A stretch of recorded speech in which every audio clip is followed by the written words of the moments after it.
Just by show of hands, how many kind of finance colleagues do we have in the room, apart from my colleagues who are here for a jolly? Okay, one, right. Okay, well, here's your moment to shine. Okay, here's a bit that you'll go, okay, I understand this fully. So my kind of presentation is kind of split into two. The first thing's probably around the financial barriers that the council's facing. So we've talked about growth this morning, and it's a great thing, but why can't we just do it? So that's probably helpful to planning colleagues in the room for you to understand the kind of financial context we're working within. As finance, and my people at the back know this as well, so and the kind of second part of it is more finance related in terms of working with the likes of Ben and Kate over the last 3 or 4 years at least, the kind of tips and tricks I've picked up. But they'll also be interesting to planning colleagues. But my plea would be that when you go back to your councils, please speak to your finance colleagues and tell them that I'd be happy to be contactable if they want to do that, or tell them to go away and have a look at the web link of this presentation so that they can hear certainly some of the things I was talking about. So I put pressure on myself to deliver now. So this is where we get the kind of violins out. I think this probably is not news to anybody, but we're in dire financial constraints within local authorities at the moment. So particularly for our council, the City of Edinburgh Council, in the short to medium term, we are having to find £100 million worth of savings on a recurring basis just to balance our books. So I think we're somewhere through that process, but we certainly haven't delivered anywhere near the 100 million yet. And we've been through all of the kind of processes that you would do in terms of finding efficiencies, in terms of reducing staff. So the council reduced 2,000 people off its workforce over the last couple of years, and yet we're still not delivering some of those savings that we need to deliver, some of those sustainable recurring savings. And all of that is in the context of increasing demand for our services. So both sides of the demographics, we've got elderly people, so a pressure on our social care, and we've got birth rates increasing, so pressure on our existing school estate. So that's just demographics. That's before you bring growth into the equation. And within that context, we're just driving to make efficiencies. It's as simple as that. So, I mean, one would argue, I've worked in the council for 15 years. When I first joined the council, it was about the opportunities that were out there. It was about investment. Now, the recurring theme that's coming through councils now is about disinvestment. It's about what do we stop doing. And that's kind of where we'll be going next. In terms of balancing the books, it will be tough decisions around what we're going to stop, what we're going to reduce in terms of council services, which as a council, I don't think we've actually tackled those tough issues yet. And they're going to be difficult for elected members to do, because we all know, you know, in terms of politics, you're only as good as what you deliver, and that's what gets you votes. So that's not going to be easy. So to do all of this growth, what we effectively need is revenue headroom within our budget. Again, sustainable revenue headroom to be able to borrow so that we can fund all of this expenditure. And understanding that context, you can see it's very, very difficult for us to borrow or to create that headroom to borrow. Just by a kind of a scalable factor, we need £2.5 million worth of recurring revenue to borrow to invest in £25 million worth of capital. So I know it doesn't sound like a lot, but some of the figures that we're talking about in terms of our financial model that we've put together for the LDP, if we were to build out all of the infrastructure, so along with the borrowing costs attached to it, and along with all the kind of revenue costs attached to running those assets, we'd need recurring revenue headroom of about 30 million, which is no mean feat at all. I mean, that involves the elected members making some real stop and reduce decisions around how we balance our books. So that's the revenue side of things. Our 5-year capital programme, where a lot of the expenditure for this growth would actually lie, isn't much better, if I'm being honest with you. For a capital city, we have put very, very little into our capital programme over the last probably short to medium term, I would say at least 8 years. We effectively have a capital plan that sits behind our 5-year programme, and that capital plan is putting in about £40 million worth of expenditure every year. But that is just the bare minimum. That's what we're getting through general capital grant from the government. So it doesn't include any additional borrowing the council would do for investment. And all of that, when you've only got 40 million to play with in a city the size of Edinburgh, I mean, we've got huge issues around condition of our existing assets. So a lot of that goes into maintaining the assets that we've got already. It goes into roads and carriageways, as you would imagine. It goes into bridges. It goes into the kind of the bare minimum things that we need to do as a council to keep the city ticking over. So we've got limited ability to fund investment, as I've explained before, in terms of the revenue headroom. And we've got condition issues in our state that are meaning we have to prioritise what funding we have to there. If you live in Edinburgh, or if you've ever passed North Bridge, you'll see it all covered up in what looks like a massive sock, and that's because it's in dire condition, and it's a real risk of deteriorating. So, I mean, even that alone needs about £17 million worth of expenditure. So we've got all of these things coming out the woodwork. Lindsay, my colleague who sits over there, yeah, I mean, even in terms of replacement of our assets. So this is putting growth aside, but this is more about just what we've got already. A lot of our schools are coming to the end of their useful life, so we're in a huge place where we have to actually deliver on replacing a lot of those schools. And what's going on at the moment is we're now looking at our 5-year programme and saying, well, what's not legally committed at this point, and what can we unravel and reprioritise elsewhere? Because sitting in all of this, as well as we've got a new administration, they've got a bunch of whole new council pledges, and if we're going to try and deliver them, we need to look at prioritising our funding. So the news is not good, but I suppose that gives you all the basis of why we're struggling to deal with this growth. And I know the kind of recurring theme is that I think planning needs to align with long-term financial planning. And that is something I would echo, that I think we really need to, one side of the equation we do know as finance staff is we know what the problem is.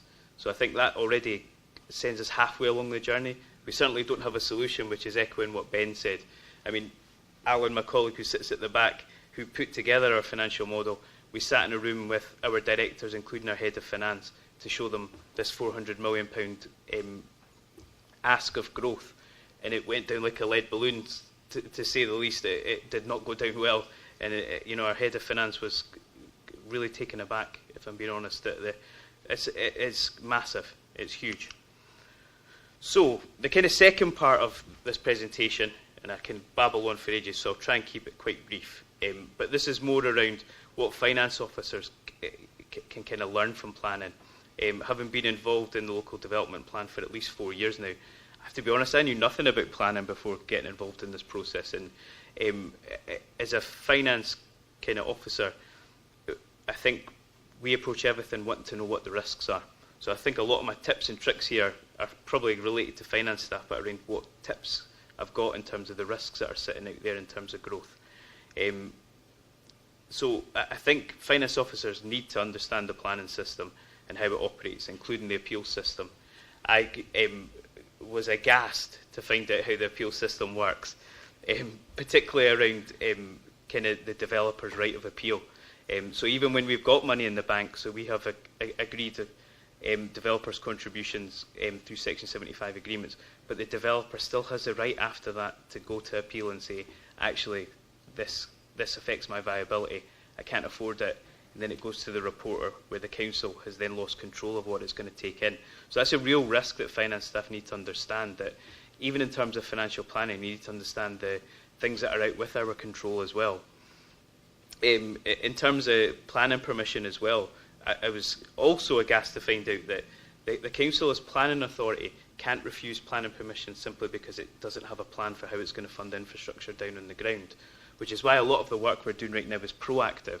We're understanding what the problem is so we can think of how the solution will come about, so that planning permission doesn't just happen and then we're all running around thinking, how do we actually build out this infrastructure that needs to come off the back of that growth. In terms of the local development plan, the action programme, the supplementary guidance, I think the thing for finance staff is that these are all kind of policy documents and they're statutory, but really for finance staff it's what is it you need to understand from the back of that. For the local development plan, it's effectively that's your plan for growth. So if I'm thinking about a financial model, I think, well, I know the kind of time frames of when these things are going to happen. The action programme itself sets out what infrastructure is required and the cost of it. So I've got the input of how much the things are going to cost me. And then the supplementary guidance itself effectively sets out your framework for how you'll collect developers' contributions and provides clarity to everybody in the process. What it doesn't guarantee you is money in the door, though, as I have found out, having sat on a couple of negotiations for Section 75 agreements.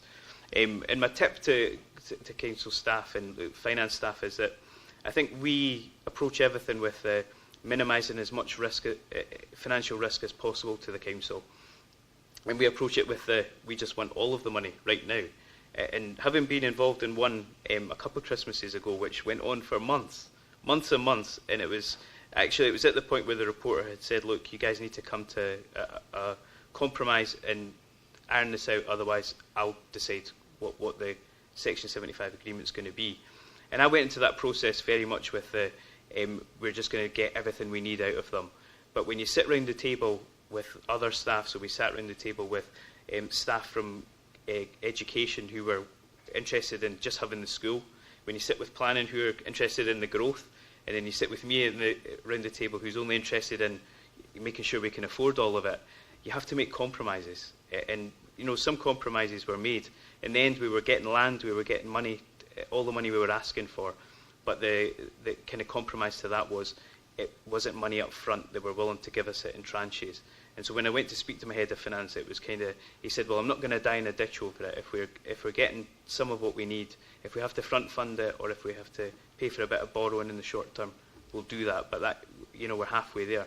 So my advice would be out of that, you have to make compromises as finance colleagues. But second, I think the key thing is you need to be sat at that table negotiating as well. Because I think with the whole kind of corporate structure we've got and with everybody sat around the table, we're ensuring that most of the objectives for the council are met. And then, in terms of the planning circular tests, you kind of need to make sure that in everything you're doing, you're meeting them. So again, this is probably directed at finance colleagues in terms of we go in wanting all the money we can get, but again, you need to be really kind of aware and of how the planning system works itself and what the constraints are.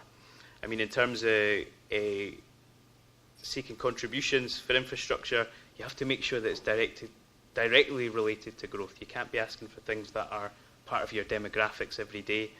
In terms of ongoing revenue costs, we can't claim for ongoing revenue costs. It's for the capital expenditure. And in terms of demonstrating what infrastructure you want down on the ground, it's about showing that it's optimal. You're not wanting gold taps, effectively. And then running through all of this is viability for the developer. So that's where the compromises have to be made. If you want something out of it, you need to be aware of the viability for the developer. Because if you're not, it will just go to appeal. The reporter will decide. And by that point, you've lost control as a council. So I've probably talked about the problems, but what are the solutions? These are just my own opinion, by the way, so please don't hold me to these. But in terms of funding streams, developer contributions are obviously important. I mean, in terms of our financial planning, we'll be going to every negotiation trying to get as much as we can get. But in terms of financial planning, we can't plan that way, because if we're assuming we're going to get it all, when that doesn't happen, we'll be in dire straits. In terms of the risk to the council, through a lot of the infrastructure that's going to come out of this growth, we're going to have to front fund it. And that comes at risk to us because we'll build out assets. If the growth doesn't align to building out those assets, we could effectively be sitting with assets that aren't being used against developers' contributions that aren't being collected. So, something that I would consider would be helpful is a kind of supplement that through a revenue support grant that covers off any gaps that we've got there. One thing that is happening at the moment is the Scottish Government underwriting risk. So currently in our city region deal, the development out of Winchburgh has been included in that. And that includes a whole bunch of government guarantees around the slowdown that I'm talking about there. So that is something that we're starting to see come through, but a bit more of that would be great. Probably beyond city region deals, but a pot that councils could probably feed into that and almost bid for. And this is probably in the realms of fantasy, but all our revenue costs being cost neutral to the council in the future. So this is, the additional running costs that we would face out of the back of having all of these assets. If the government were to say, okay, you've delivered the growth, we're willing to give you the revenue support grant to cover that. But with a decrease in revenue support grant, I think that probably is a step too far. And that's me. Thank you.